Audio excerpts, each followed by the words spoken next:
Hello प्यारे विद्यार्थियों, आप सभी का स्वागत है आपके अपने परिवार, आपके अपने YouTube channel SKM engineering academy में। प्यारे विद्यार्थियों, आज हम लोग यहाँ पे डीसी जनरेटर का ऑब्जेक्टिव क्वेश्चंस जो है बिल्कुल समाप्त कर लेंगे। डीसी जनरेटर और साथ में ही डीसी मोटर, आज ये ऑब्जेक्टिव समाप्त हो जाएगा। तो चलिए आज हम पहले क्वेश्चन से स्टार्ट करते हैं। बाकी वीडियो पसंद आएगा, समझ में आएगा तो वीडियो को लाइक और शेयर जरूर कर लीजिएगा, क्योंकि यहाँ पे आईटीआई से रिलेटेड महत्वपूर्ण सूचना के साथ साथ आईटीआई से रिलेटेड कोर्स भी कराए जाते हैं। आपके हर एक एग्ज़ाम में यहाँ पे जो कोर्स करेंगे हर एक एग्ज़ाम के लिए बेनिफिट होगा, चाहे वो गवर्नमेंट एग्जाम हो, चाहे आपका आईटीआई सेमेस्टर या ईयरली एग्जाम हो। तो चलिए यहाँ पे देखिए, पहला प्रश्न है, यक्स के रूप में चिन्हित स्लॉट का उद्देश्य क्या है। यक्स के रूप में जो स्लॉट चिन्हित गया है, ये इसका उद्देश्य क्या है। देखिए ये क्या है, ये आपका आर्मेचर है भाई। आर्मेचर जो है किस पे होता है, सॉफ्ट पे होता है।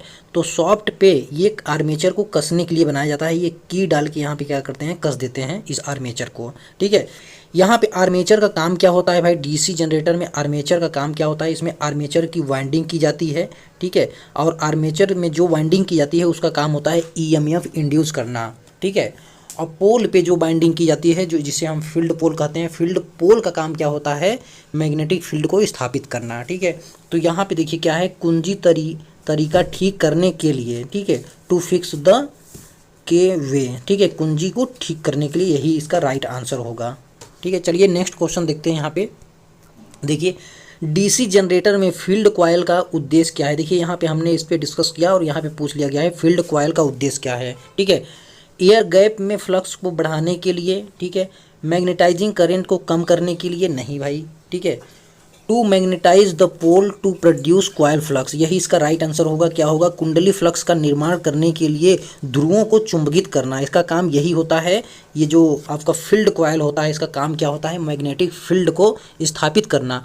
और यही मैग्नेटिक फील्ड आर्मेचर में जो कंडक्टर लगे होते हैं उसको करता है, तो फिर जाके आर्मेचर में ईएमएफ इंड्यूस होता है फैराडे के इलेक्ट्रोमोटिव इंडक्शन लॉ के अनुसार। चलिए नेक्स्ट क्वेश्चन देखते हैं। नेक्स्ट क्वेश्चन है, बड़ी डीसी जनरेटर मशीन में पोल कोर बनाने के लिए किस धातु का उपयोग किया जाता है। मोस्ट इंपॉर्टेंट है। तो देखिए, बड़ी मशीन जनरेटर में पोल बनाने के लिए, देखिए बड़ी मशीन का पोल बनाने के लिए, ये बड़ी मशीन हो गया आपका, ये छोटी मशीन हो गया।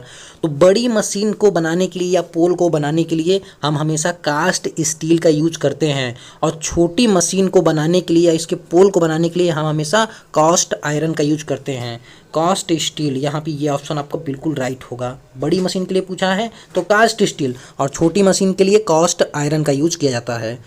चलिए नेक्स्ट क्वेश्चन देखते हैं, क्यों पोल को स्टैंपिंग डीसी जनरेटर में पटलित किया जाता है। ठीक है, यहाँ पे इन्होंने पूछा है जो आपका कोर होता है, ठीक है, उसको स्टैंपिंग करके, मतलब लेमिनेशन करके, स्टैंपिंग करके क्यों डीसी जनरेटर में मतलब पटलित किया जाता है डीसी जनरेटर में। ठीक है, मतलब उस पर लेमिनेशन क्यों किया जाता है, अगर डायरेक्टली यहाँ पे यही पूछ रहे हैं, लेमिनेशन क्यों करते हैं कोर को। ठीक है, लिमिनेशन क्यों करते हैं, तो देखिए लिमिनेशन करने का कारण यही होता है कि इसमें जो ईडी करंट लॉस होते हैं वो रिड्यूस हो जाते हैं। लिमिनेशन करने से ईडी करंट लॉस रिड्यूस हो जाता है, और इस कोर में सिलिकॉन मिलाया जाता है। सिलिकॉन मिलाने से क्या होता है, हिस्टेरेसिस लॉस क्या होता है, कम हो जाता है भाई। तो देखिए लेमिनेशन जो कभी कभी पूछ लेते हैं, लेमिनेशन की मोटाई कितनी होती है, तो इसकी मोटाई होती है 0.35 से लेके 0.5 mm तक होता है भाई। कितना होता है, 0.35 से लेके 0.5 mm तक। और यहाँ पे कभी कभी पूछ लिए जाते हैं कि सिलिकॉन जो होता है ये कितना मिलाया, ये mm होगा, ध्यान दीजिए mm में सिलिकॉन जो होता है वो कितना मिलाया जाता है हिस्टेरेसिस लॉस को कम करने के लिए। तो ये होता है प्यारे विद्यार्थियों 3.6 से लेके 4.8 तक होता है ये। ठीक है, 3.6 से लेके 4.8 तक यह होता है। चलिए यहाँ पे थोड़ा सा आप इसको कर लीजिए, यहाँ 3.8 होगा, यहाँ 4.6 होगा। ठीक है, 3.8 से लेके 4.6 तक यह होगा। तो यहाँ पे इसका राइट आंसर कौन सा होगा, स्टम्पिंग आर लेमिनेटेड का। ठीक है, तो यहाँ पे इस लेमिनेशन क्यों कहता है, रिड्यूस फ्रिक्शन लॉस नहीं, reduce winding losses, reduce hysteresis, hysteresis के लिए सिलिकॉन मिलाया जाता है, reduce the eddy current losses. ठीक है, इसके लिए यह किया जाता है, reduce the eddy current losses. चलिए नेक्स्ट क्वेश्चन देखते हैं। नेक्स्ट क्वेश्चन देखिए क्या है, which type of DC generator is used electroplating. Electroplating के लिए चलिए ऑप्शन पढ़ के इसका पता चलेगा, इलेक्ट्रोप्लेटिंग करने के लिए किस प्रकार के डीसी जनरेटर का यूज़ किया जाता है। ठीक है, तो शंट डीसी जनरेटर इसका भी यूज करते हैं, और पढ़ लें श्रेणी DC generator, differential compound generator, cumulative compound generator. तो देखिए यहाँ पे जो ऑप्शन होगा, राइट ऑप्शन होगा भाई ये शंट, ठीक है, डीसी जनरेटर का यूज करते हैं इलेक्ट्रोप्लेटिंग के लिए, और बैटरी चार्जिंग के लिए भी इसका यूज किया जाता है, और एक्साइटर के लिए भी, उत्तेजक के लिए भी इसका यूज करते हैं, ठीक है, याद कर लीजिए। और सीरीज जनरेटर का यूज हम ट्रांसमिशन लाइन में करते हैं बूस्टर के लिए। किसके लिए भाई? बूस्टर के लिए इसका यूज किया जाता है, बूस्टर के रूप में। डिफरेंशियल कंपाउंड जनरेटर का यूज किस लिए किया जाता है? Most important, differential compound generator का यूज किया जाता है आर्क वेल्डिंग के लिए। किसके लिए भाई? आर्क वेल्डिंग के लिए डिफरेंशियल कंपाउंड जनरेटर का यूज किया जाता है। चलिए नेक्स्ट क्वेश्चन देखते हैं। नेक्स्ट क्वेश्चन है, डीसी जनरेटर में कंपनसेट वाइंडिंग का उद्देश्य क्या होता है? कंपनसेट वाइंडिंग का उद्देश्य क्या होता है? चलिए यहाँ पे ये मोस्ट इंपॉर्टेंट क्वेश्चन है। देखिए, कंपनसेट वाइंडिंग का हम यूज करते हैं आर्मेचर रिएक्शन को कम करने के लिए। आर्मेचर रिएक्शन देखिए दो तरह से होता है भाई, ठीक है। आर्मेचर रिएक्शन के कारण क्या होता है? एक होता है क्रॉस मैग्नेटाइजिंग और एक होता है डी मैग्नेटाइजिंग, ठीक है। क्रॉस मैग्नेटाइजिंग होता है और डी मैग्नेटाइजिंग।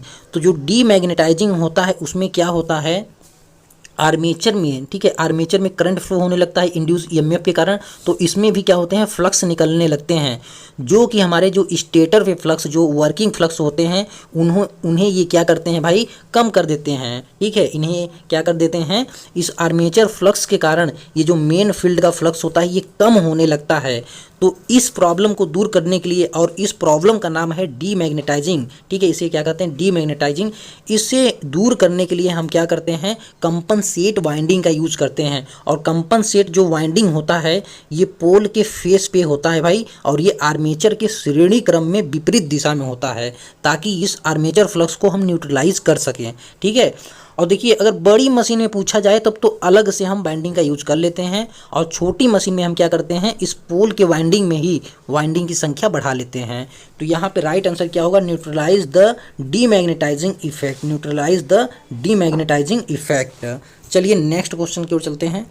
नेक्स्ट क्वेश्चन है, यदि शंट फील्ड प्रतिरोध क्रांतिक प्रतिरोध मान से ऊपर हो तो क्या प्रभाव पड़ेगा, ठीक है। शंट फील्ड प्रतिरोध, शंट फील्ड जो ये बाइंडिंग होती है, ये किसकी बाइंडिंग होती है भाई, फील्ड की बाइंडिंग होती है ना। आप देखिए शंट फील्ड लिखा है, शंट फील्ड प्रतिरोध क्रांतिक प्रतिरोध मान से ऊपर हो तो क्या प्रभाव पड़ेगा। देखिए, फील्ड वाइंडिंग का काम क्या होता है, फील्ड वाइंडिंग का काम क्या होता है, मैग्नेटिक फील्ड को क्या होता है भाई, मैग्नेटिक फील्ड को उत्पन्न कराना, ठीक है, उत्पन्न कराना।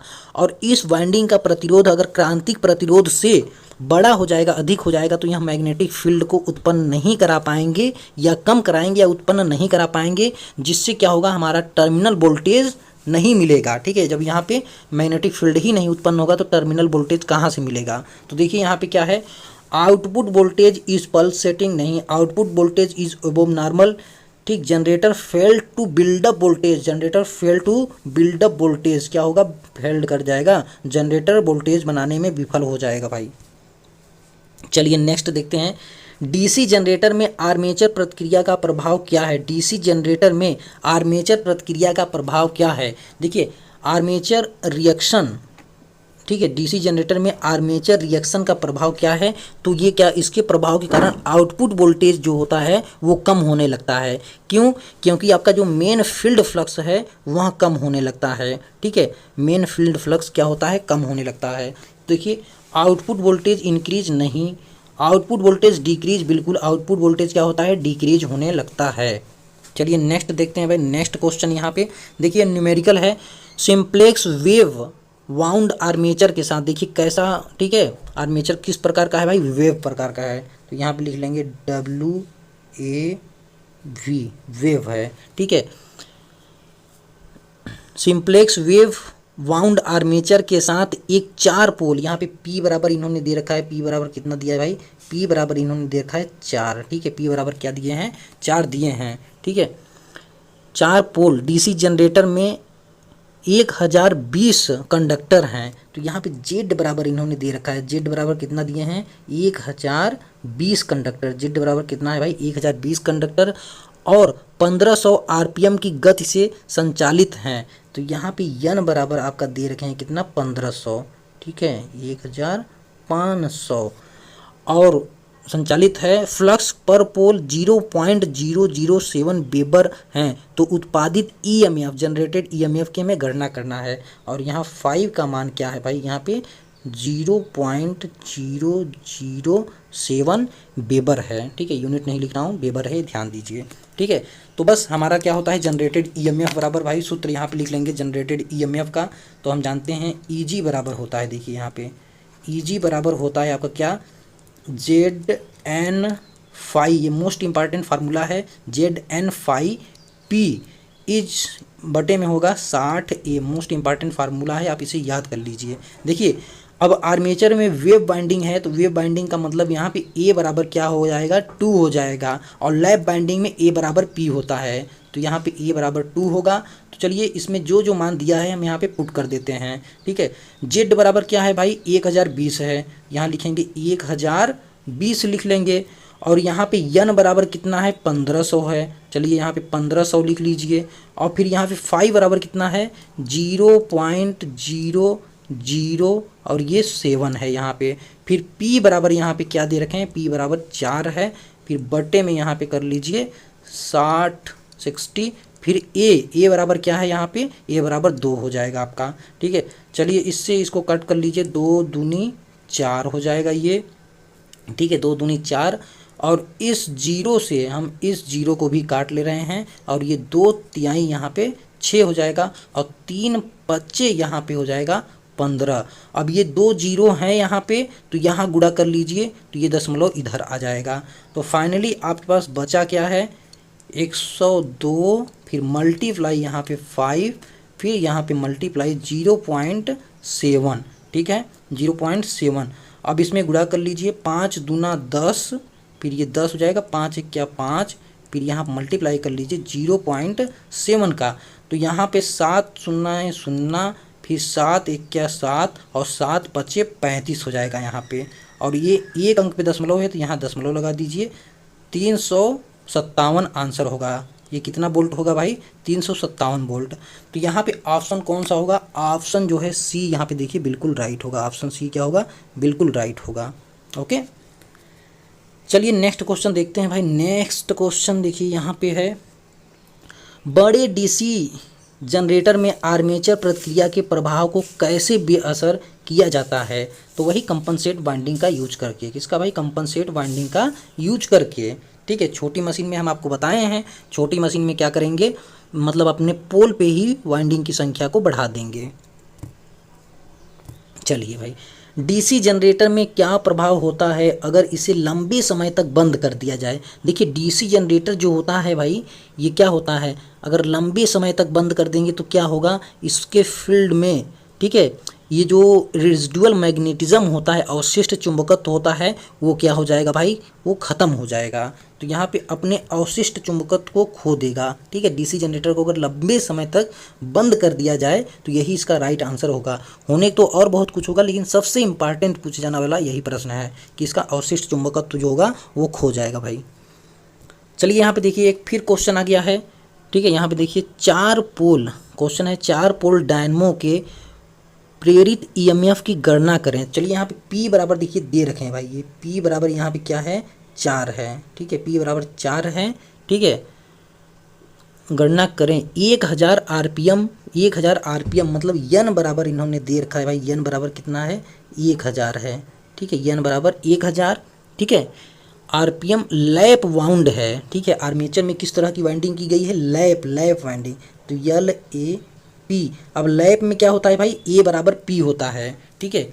यहाँ पे देखिए समझ लीजिए, लैप लिखा हुआ मिले तुरंत समझ जाइए A बराबर P, मतलब number of parallel path is equal to number of pole, ठीक है। यहाँ पे ये बराबर P, और देखिए आगे क्या दिया है, कंडक्टर की कुल संख्या यहाँ पे, तो यहाँ पे Z बराबर भी इन्होंने दे रखा है भाई, कितना है, 600 है, कंडक्टरों की कुल संख्या Z बराबर 600, और फ्लक्स पर पोल इन्होंने दे रखा है, मतलब फ्लक्स का मान इन्होंने दे रखा है कितना, 0.064 यहाँ पे वेबर है, ठीक है। चलिए यूनिट भी लिख दे रहा हूँ, वेबर है। तो हमें जनरेटेड ईएमएफ ईजी की गणना करना है, तो ईजी बराबर फिर से लिख दे रहे हैं, most important, ZN phi P upon में कितना होगा, 60A होगा, अपान में 60A, ठीक है। यहाँ पे अब देखिए Z का मान इन्होंने दे रखा है, Z का मान कितना है भाई, यहाँ पे है 6000, जेड का मान 6000, यन का मान क्या है 1000 है, ठीक है। फाई का मान कितना है 0.064 है, फिर मल्टीप्लाई कर देंगे पी का मान 4 है और यहाँ पे ए बराबर पी है, चलिए इसको 4 लिख लीजिए, ठीक है। ए बराबर पी है और यहाँ पे हो जाएगा 60, ए का मान क्या है 4 ही होगा, ए बराबर पी है, तो ये 4 से इस 4 को तुरंत काट दीजिए और इससे ये दोनों को काट दीजिए, ठीक है। अब देखिए 1000 का गुणा आप यहाँ पे कर लेंगे तो दशमलव खत्म हो जाएगा, तो ये होगा 64 और डबल जीरो यहाँ बचा हुआ है, तो ये कितना होगा 600, ठीक है। ये कितना था यहाँ पे 60, ठीक है, ठीक है, ठीक है। यहाँ पे देखिए कंडक्टरों की संख्या सिर्फ 600 है, ठीक है, 6000 नहीं है, तो यहाँ पे 600 बस है, तो एक जीरो यहाँ पे बचा हुआ है, तो आपका राइट आंसर होगा 640 वोल्ट। राइट आंसर क्या होगा 640 वोल्ट। ऑप्शन इसमें कौन सा होगा, ऑप्शन डी आपका बिल्कुल राइट होगा, ऑप्शन डी क्या होगा बिल्कुल राइट होगा। चलिए नेक्स्ट क्वेश्चन देखते हैं भाई। देखिए यहाँ पे नेक्स्ट क्वेश्चन आपको दिख रहा होगा, देखिए यदि मुख्य क्षेत्र का प्रवाह डीसी जनरेटर में विकृत हो जाए तो ईएमएफ पर क्या प्रभाव पड़ेगा, ठीक है। देखिए इसको इंग्लिश और हिंदी में दोनों पढ़िए भाई। What is the effect on induce EMF if the main field flux get distorted in DC generator. देखिए मेन फील्ड फ्लक्स अगर डिस्टॉर्टेड हो जाएगा तो हमारा जो ईएमएफ है वो क्या होगा भाई, इंड्यूस ईएमएफ क्या होगा डिक्रीज हो जाएगा, तो इंड्यूस ईएमएफ डिक्रीज, ठीक है। प्रेरित ईएमएफ क्या होगा डिक्रीज होगा, ठीक है, जीरो नहीं होगा डिक्रीज होगा, नो चेंज, जो ऐसा नहीं है चेंज नहीं होगा, चेंज होगा, बस वही डिस्टॉर्टेड होगा अगर मेन फील्ड फ्लक्स हमारा, तो जो ईएमएफ उत्पन्न होने वाला होता है वो डिक्रीज होने लगता है भाई, ठीक है। देखिए डीसी जनरेटर के ब्रश में भारी स्पार्किंग का कारण क्या है। देखिए डीसी जनरेटर के ब्रश में भारी स्पार्किंग का कारण क्या है, तो देखिए स्पार्किंग देखिए दो तरीके से होता है, ठीक है। एक तो देखिए क्या होता है, जैसे कि एक सिंपल तरीका होता है आपका कम्यूटेशन जो होता है, कम्यूटेशन के कारण भी स्पार्किंग होता है। देखिए क्या होता है यहाँ पे, ये होते हैं भाई आपके, ठीक है, कम्यूटेटर, ठीक है, एक कम्यूटेटर खंड है और ब्रुश जो है मान लीजिए यहाँ पे है, ठीक है। अब ये कम्यूटेटर गति करता है, आप जानते ही हैं शाफ्ट पे, ठीक है, आर्मेचर के ऊपर कम्यूटेटर लगा होता है, ठीक, तो ये गति करेगा, तो जब ये ब्रुश जो है आपका एक खंड से दूसरे खंड में जाता है, एक खंड से दूसरे खंड में जाता है, तब क्या होता है करंट का डायरेक्शन चेंज होने लगता है, ठीक है, करंट का डायरेक्शन चेंज होने लगता है, तो यहाँ पे शॉर्ट सर्किट होने की संभावना होती है, ठीक है ना। तो शॉर्ट सर्किट से पहले और शॉर्ट सर्किट के बाद जो करंट का डायरेक्शन एकाएक चेंज होता है, अगर करंट का डायरेक्शन धीरे धीरे चेंज हो रहा है तो हम उसे कहते हैं स्मूथ कम्यूटेशन। स्मूथ कम्यूटेशन में कोई प्रॉब्लम नहीं होती है, लेकिन अगर करंट का डायरेक्शन बहुत तीव्रता के साथ तेज़ी से चेंज हो रहा है तो उसे हम कहते हैं रफ कम्यूटेशन। तब यहाँ पर क्या होता है स्पार्किंग होने लगता है। और एक दूसरा कारण क्या होता है, ठीक है, ये जैसे आपका हो गया जीएनए भाई, ठीक है, ये अगर पोल है, यहाँ पे पोल है एन और यस, तो आपका ये होता है फिक्स होता है जीएनए, इसके बिल्कुल लंबवत होता है, यहाँ से जो चुंबकीय क्षेत्र लाइनें जाती हैं, फ्लक्स लाइनें, तो ये हो गया जीएनए, ठीक है। अब लोड कंडीशन में क्या होता है, ये जो ईएमएनए होता है, ठीक है, नो लोड पे तो दोनों एक दूसरे के लंबवत होते हैं, लेकिन लोड जब आप लगाते हैं तो लोड बढ़ने से ये जो आपका ईएमएनए होता है ये जीएनए से दूर जाने लगता है, तो इसके कारण भी क्या होता है ब्रूस में स्पार्किंग होने लगता है। तो ऑप्शन में ये वाला ऑप्शन नहीं दिया गया है और ये वाला ऑप्शन दिया गया है, तो यहाँ पे क्या होगा ईएमएनए एंड जीएनए पोजीशन चेंज्ड,